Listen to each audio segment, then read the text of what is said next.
ప్రభుత్వానికి వ్యతిరేకంగా రిలే నిరాహార దీక్షలు చేస్తోంది. ఈరోజు రెండవ రోజు కూడా పెద్ద ఎత్తున దీక్షా కేంద్రాల వద్దకు యువత వచ్చి మద్దతు తెలుపుతూ దీనంతటికీ కారకుడైనటువంటి నారా లోకేష్ రాజీనామా చేయాలన్నటువంటి ఏకైక డిమాండ్తో నినదిస్తున్నారు. గతంలో ఎప్పుడూ లేనంతగా ఉద్యోగాలన్నింటినీ అమ్ముకుంటూ అవినీతికి పాల్పడుతూ ఒక్క డిఎస్సీలోనే కాకుండా ఎక్కడ ఏ రకమైనటువంటి ప్రభుత్వ ఉద్యోగాల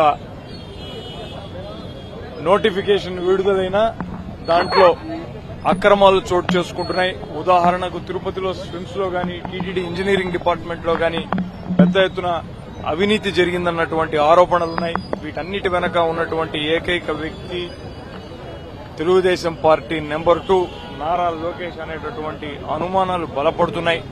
సాక్ష్యాలతో సహా YSR Congress party DSC sports కోటాలోను జనరల్ కోటాలోను జరిగినటువంటి అక్రమాలను వెలికి తీసినా దాని మీద ప్రభుత్వం ఏమాత్రం స్పందించకపోగా తెలుగుదేశం పార్టీ ఎమ్మెల్యేలను గూండాలను పంపించి దీక్షా శిబిరాలను ధ్వంసం చేయడం ఇదంతా కూడా అప్రజాస్వామికమైనటువంటి చర్యగా జనం వాపోతున్నారు.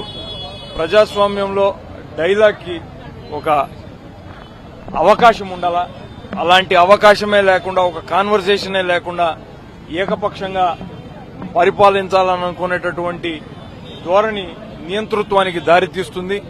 ప్రజలు దీని పట్ల తీవ్రంగా ఆక్షేపణ వ్యక్తం చేస్తున్నారు. దీనికి తగు మూల్యం తెలుగుదేశం పార్టీ ప్రభుత్వం భవిష్యత్తులో చెల్లించుకుంటుంది. భూమన్ అభినయ్ గారి నాయకత్వంలో నూతనంగా 16,000 డిఎస్సీలు నోటిఫికేషన్ ఇచ్చి 14,100 మాత్రం ఫిలప్ చేసిన దానికిను ఈ డిఎస్సీ రిక్రూట్మెంట్ లో జరిగిన విధానానికి వ్యతిరేకంగా తిరుపతి పట్టణంలో నిరుద్యోగ యువతతో డిఎస్సీ అభ్యర్థులు ఉద్యోగ అభ్యర్థులతో చేస్తున్న ఈ ధర్నాను విజయవంతం చేస్తున్నారు. ఈ కార్యక్రమాన్ని నిర్వర్తిస్తున్న రవిచంద్రారెడ్డి గారికి, మాజీ మేయర్ గారికి, అదేవిధంగా పత్రికా విలేకరులకు, ఈ కార్యక్రమాన్ని విజయవంతం చేస్తూ పాల్గొంటున్న యువతకు అందరికీ పేరు పేరున హృదయపూర్వకమైన కృతజ్ఞత అభినందనలు చేస్తున్నాను. నేను టీచర్ రిక్రూట్మెంట్ నుంచి వచ్చిన వాడినే. రామారావు గారు నుంచి నేటి వరకు జరిగిన ఈ డిఎస్సీ నోటిఫికేషన్ లో 16,000 పోస్టులు వచ్చినాయి. పంచాయతీరాజ్ నుంచి 16,662, ఈ యొక్క మున్సిపాలిటీ నుంచి 882, ఎయిడెడ్ నుంచి 661, తర్వాత అదేవిధంగా ట్రైబల్ వెల్ఫేర్ నుంచి 661 వచ్చాయి. కానీ ఫిలప్ చేసిన దాంట్లో 2,000 మిగిలిపోయినాయి. ఉమ్మడి ఆంధ్రప్రదేశ్ ఉన్నప్పుడు 74వ జీవో ద్వారా క్రీడలకు 2% కేటాయించి పోస్టులు ఇచ్చి 29 విభాగాలను సృష్టించారు. కానీ ఎందుకో తెలియదు కానీ 27వ జీవో కన్నా ఆధునీకరణ చేసి 3% కేటాయించి పోస్టులన్నీ అసలు పరీక్షా విధానం నోటిఫికేషన్ కే అభ్యర్థం దరఖాస్తు చేయకన్నా కూడా ఉద్యోగాలు ఇచ్చే పద్ధతిని నేను ఎప్పుడూ కని విని ఎరుగను. ఈ విధంగా జరిగింది. ఇది చాలా అప్రజాస్వామికం. నిరుద్యోగులు అభ్యర్థులు చాలా సుదీర్ఘకాలం పాటు పోరాటం మాత్రం జరిపి గ్రూప్ 1లో అయినా సెలెక్ట్ కావచ్చు, కానీ ఉద్యోగ పోస్టుకు ఉపాధ్యాయ పోస్టుకు సెలెక్ట్ కావడం చాలా కష్టం. వారందరూ కూడా చాలా అన్యాయానికిను ఒక విధానమైన నిరుత్సాహానికి నిస్పృహకు లోనయ్యారు. మరొక డిఎస్సీ ద్వారా నియమించాలి. ఈ 14,000 ఎంపికైన అభ్యర్థులను మేమందరం వాళ్ళకి శుభాకాంక్షలు తెలుపుతున్నాం. కానీ స్పోర్ట్స్ కోటాలో వచ్చింది రిటర్న్ టెస్ట్ రాయకుండానే ఉద్యోగం ఇచ్చే పద్ధతిని మేము తీవ్రంగా వ్యతిరేకిస్తున్నాం. దీనిలో తప్పిదాలు జరిగాయి.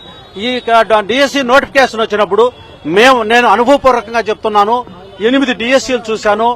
నోటిఫికేషన్ ఇస్తారు, ఫలితాలు విడుదల చేస్తారు, roster come merit points release చేస్తారు, క్యాడర్ వైజ్ క్యాస్ట్ వైజ్ ప్రకటించి ఎక్కడ ఆగిందో కూడా నిలిపి అక్కడి నుంచి తర్వాత డిఎస్సీని ప్రకటిస్తారు. కానీ అందుకు భిన్నంగా జరిగిన ఈ డిఎస్సీ మీద తగిన ఎంక్వైరీ చేయాలి. ప్రభుత్వము దీని మీద బాధ్యత వహించి పూర్తి బాధ్యతను వహించి ఈ సిబిఐ ఎంక్వైరీకి కట్టుబడి ఉండాల్సిన అవసరం ఉన్నది. ఎందుకంటే విద్యారంగం, వైద్య రంగం పవిత్రమైంది. విద్యారంగం, ప్రభుత్వ విద్యారంగం బలోపేతంగా ఉందంటే నిష్ణాతులైన ఉపాధ్యాయులు సెలెక్ట్ అయ్యారు కాబట్టి ఈ రోజు పోటీతత్వాన్ని ఎదుర్కొని వస్తున్న ఈ పాఠశాల విద్యను బలోపేతం చేయాలని, సిబిఐ ఎంక్వైరీ చేయాలని చెప్పి అర్హులైన అభ్యర్థులకు అందరికి ఉద్యోగాలు ఇవ్వాలని డిమాండ్ చేస్తున్నాం. ఒకటే డిమాండ్, జనహృదయ నేత జగన్మోహన్ రెడ్డి గారు సాక్ష్యాధారాలతోటి డిఎస్సిలో అవినీతి జరిగింది, చార్క్ ఆపరేషన్ జరిగింది. దీనికి ప్రధాన బాధ్యత విద్యాశాఖ మంత్రి నారా లోకేష్. ఆయన మొత్తం అధికారాన్ని దుర్వినియోగం చేస్తూ, వ్యవస్థలను చిన్నాభిన్నం చేస్తూ, పారదర్శకత, గోప్యత కనీసం పాటించాల్సినటువంటి డిఎస్సి లాంటి 16,000 మంది టీచర్ల నియామకాల్లో అవకతవకలు పాల్పడ్డారు. పూర్తిగా అందులో కూరుకుపోయారు. మేము బేషరతుగా ఆయన రాజీనామా చేసి ఆయన సచ్చీలతను నిరూపించుకోవాలి.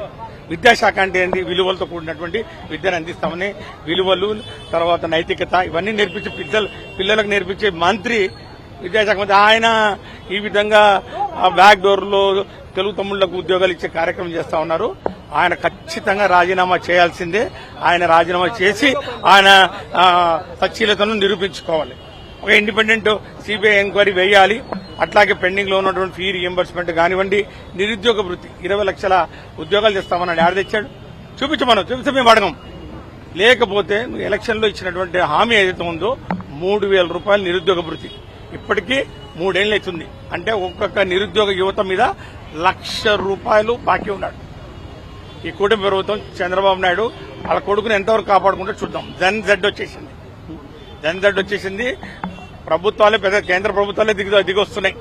కేంద్ర విద్యాశాఖ మంత్రి రాజీ చేశాడు. ఈయనకు ఒక లెక్క కాదు వాళ్లకు. మేము వైఎస్ఆర్ కాంగ్రెస్ పార్టీ ఈరోజు అభినయ్ యువ నాయకుడు అభినయ్ నాయకత్వంలో ఈరోజు ఇక్కడ 2వ రోజు నిరాహార దీక్ష చేస్తున్నాం. ఎన్ని రోజులైనా కూడా చేయడానికి సిద్ధంగా ఉన్నాడు. ఎన్ఆర్ఐ చదువుకొని మరి ఫారిన్ చదువుకున్నాడు. ఆ లోకేష్ బాబు డబ్బులు కట్టి చదివితే ఈయన మెరిట్ మీద చదువుకుని వచ్చినటువంటి మరి యువత ఈరోజు ఉన్నారు. కాబట్టి ఇంకా వేరేదేం లేదు. ఒకటే డిమాండ్, ఆయన రాజీనామా చేసి సిబిఐ ఎంక్వైరీతో విచారణ జరిపించి ఏం తెలియలేదనుకుంటామనండి, మేము క్షమాపణ చెప్తాం.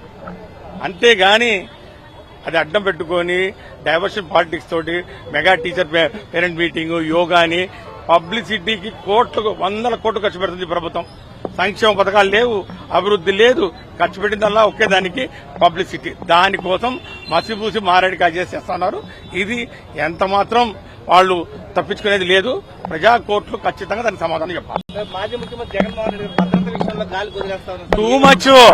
ఇది అసలు లెక్కలేనితనం. కోర్టులు ఇచ్చిన ఆదేశాలను కూడా ధిక్కారం చేస్తూ మనం చూసాం కదా. మనం చూసినప్పుడు ఎల్లిపాటి దగ్గర ఒక్కరు లేరు. జెడ్ కేటగిరీ ఇవ్వాలని చెప్పి పేపర్ మీద చూపిస్తారు కానీ వాస్తవంగా ఒక 2-2 కానిస్టేబుల్ కూడా లేని పరిస్థితి. రేపటి నాడు జగన్మోహన్ రెడ్డి గారికి ఏదైనా ప్రాణాపాయం కలిగినా ఏదైనా కూడా ఈ ప్రభుత్వం పూర్తిగా బాధ్యత వహించాలి.